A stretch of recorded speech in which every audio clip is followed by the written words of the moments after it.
Ayan, good morning guys. Meron tayo ngayon ditong essay na nakasalang na i-upgrade, ano? Ito, magpapa-upgrade siya ng 183.5cc. Tama ba? 183.5 o 183cc? 63.5 black. No? Ito. So ito yung version 2 ng black ni White Hawk, ano? Yan, tingnan natin kung ano yung mga inclusion. So, yan, may gasket. So may kasama na rin siyang ano, tawag nito, power cable. Pero siguro binili na rin yan. Kasama yan dyan. Tapos ito mismo yung pinaka-black, no? Ayan. Ito, kasama ito nito. Power cable. So ito yung pinaka-black. Tingnan natin kung ano laman yan. May kasamang piston ring set. Dalawa ba talaga o yung isa ay reserva? Parang previous ko yung... Okay, previous pala yung isa. May kasama pa. Ito previous din to, no? T10. Hindi ko na. Previous niya to. So kung ano, yan ang kagandahan pagka direkta kayong bibili kay White Hawk. Kay White Hawk PH, yan. White Hawk Racing PH kasi may mga previous pa kayo makukuha.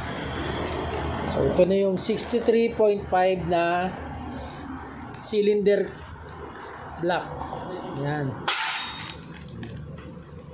Okay. Kasama na yung gasket.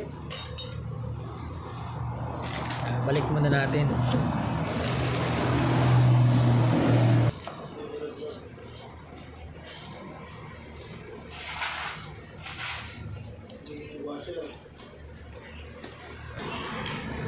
Ito naman guys yung tawag nito, carb. Meron din meron din nakalagay na T10 na bulb. Baka ma-previous nga. Kasi doon merong isa ito meron din isa. Previous. So ito yung kasama. Anong tawag dito, Heps? Main jet? Mga extra jetting. Extra jettings. Ito madami tingnan mo Isang pinadala niya, wala. Ito lang ang laman. Ito madaming laman, maraming kasamang jettings guys. Ayan Yes. Maraming pwedeng setup yan, pwedeng pagpilian. Yan.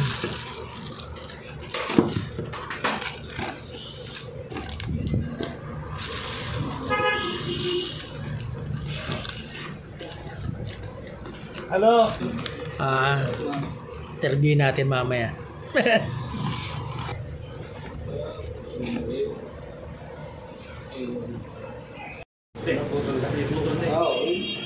Sabi mo roughly 90 yung tira mo. Hindi pa. Wala pang 90. 80. Wala 70 talaga. Pwede na rin refresh. Kung kakalala mo sa net, refresh talaga. Nasa ba? Sabi Naku na, yung pa. Bukas ka na mo para sumay ka na sa atin. Ano bang issue nung ano niya, Heps? Kalog na yung mga crankshaft bearing. Ngayon, kung ikakargahan natin, kung lalagyan natin ng 180, baka lalo lang itong lumaki. Mas lalo lang siya magkaroon ng problema nito. Kasi mas malakas na yun. Yung torque nun. Iba lang yung torque nun eh. Para ka lang tinutulak talaga din eh.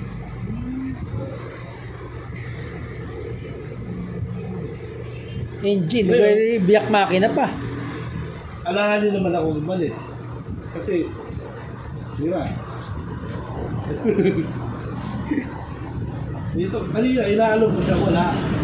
Kasi meron pang head. Nung wala ng head, binalog ko ulit. Ay, wala.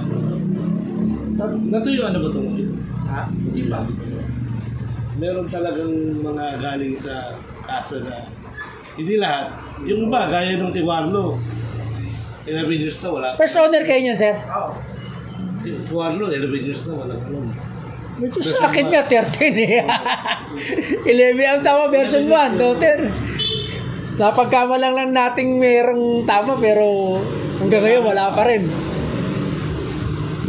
Meron talaga, meron ng 20 Sir, ano na lang ginawa mo, Eps? na. Dinner ko. Dinecarbonize ko nila. Yung head na lang ang ginawa mo. Headworks na lang. Bagay, ganun din naman pagka headworks mo din. Uli. Para konti na lang, no? Nag-porting ka na rin? Hindi pa. Doon na lang.